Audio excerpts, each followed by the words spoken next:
of an interview that Charlie Sheen did with ABC correspondent Amanda Canning, where he passionately defends his lifestyle of drug use and partying. But it all started with a radio show, Rant, last Thursday that prompted CBS to cancel the rest of the season of his hit sitcom.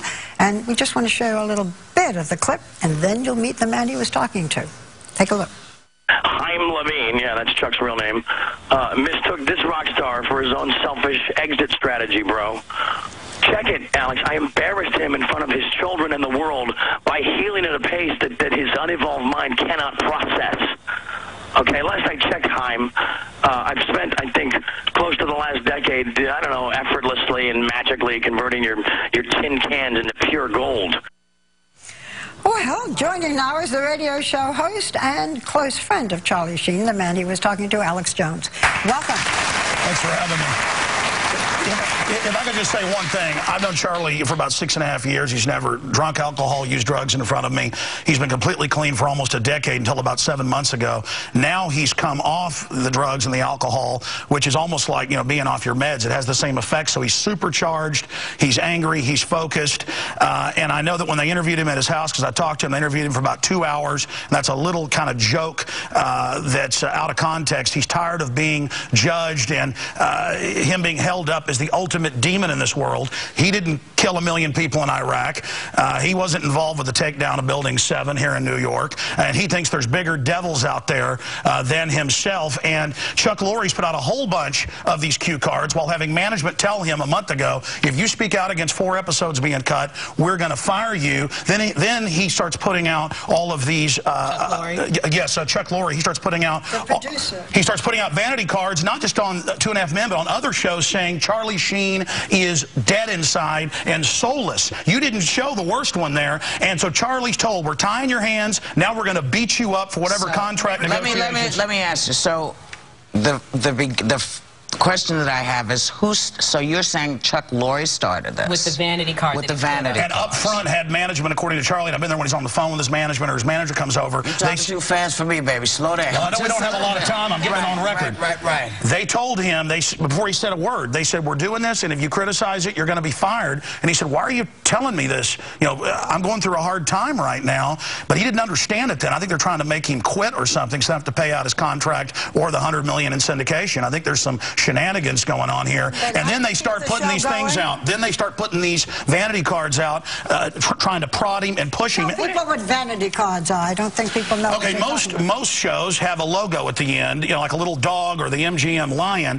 Chuck Lorre has these big write-ups at the end of his show. And imagine, at the end of the show with Charlie Sheen and other CBS shows. This is on air. This is on air, saying this man is soulless. This man is dead inside. Let me ask you this. Do you think, because from that clip that we saw, a lot of people would ascertain, okay, or assume that Charlie was on drugs again. You say he wasn't. Do you think he's taking blood tests? Do you think he's... I've been at his house when they come in, take the blood, take the urine. I take your word. I was there 2 weeks ago. Do you, I hear you. Do you think he's manic depressive? I mean, as a friend, do you say, okay, this is something else? You guys are missing the boat. It's not the drugs. He's actually suffering from manic depressive disorder. Let's just remember, you know, Charlie's been a star. Charlie's been a star for 30 years, and all people know about is these episodes where he explodes. The Charlie Sheen I know is a compassionate guy who's really smart. The episodes where he explodes. I mean, he was saying, you know, this is the best thing that happened to the people who were with me. They're never going to regret it. They had the best time. You know, this is on drugs, tearing up rooms in hotels. What about that explosion? I know this. I don't use illegal drugs, but when I quit smoking, I've had a long battle with that.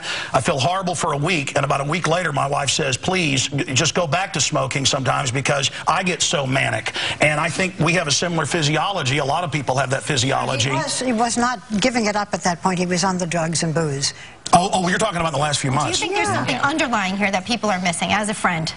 I just think that he's somebody going through a hard time who got clean, and that's why I went out to California to help him. And I know that it's wrong for them to be prodding him, yes, and demonizing him and trying to make him blow up. That's actually what I believe is going on here. They should all just shake hands, bury the hatchet, come together for the crew of 2.5 Men. I want and try to support Charlie, but also Chuck Lorre, everybody else, but understand what happened. Okay. So you're worried about him. But Charlie's tired of being held up like the devil. We got the TSA putting their hand down people's pants. Infowars.com covers it all. We've got the banks bankrupting the U.S. Wait. Let's stick with Charlie, because that's way too much for me. Charlie is mad because he's held up as all the problems. He didn't steal 23.7 trillion, like the Federal We're Reserve. just here to figure out what is happening with Charlie. That's what we're trying to figure out. And he's doing interviews now, so he has a chance to speak for himself. And But they're taken out of context. Look, we're not comparing him to Gaddafi. You haven't seen them. Oh, they've been comparing him to Gaddafi. Look, I was just saying, I don't think I Let's haven't compare heard George Bush, $1 million Iraqis, to Gaddafi. We don't really go there right now. Torture, secret arrest, America's turning into a police state. We're asking you about your friend. Excuse me. I think we were here to talk about Charlie Sheen. I'm not trying to cut you off. Charlie says you have a right to kill him, but not to judge him, as Colonel Kurtz said. Thank you. You are certainly a wonderful friend. And helping him. Yep, boy. Yeah. Thank you. Charlie, stay clean. We love you. And everybody else out there, stay clean. Don't use drugs. Infowars.com. That's a good message. Okay. Infowars.com. All right, when we come back, our series. Chuck Lorre, quit writing those damn cards, buddy. We'll be right back, okay? We'll be right back.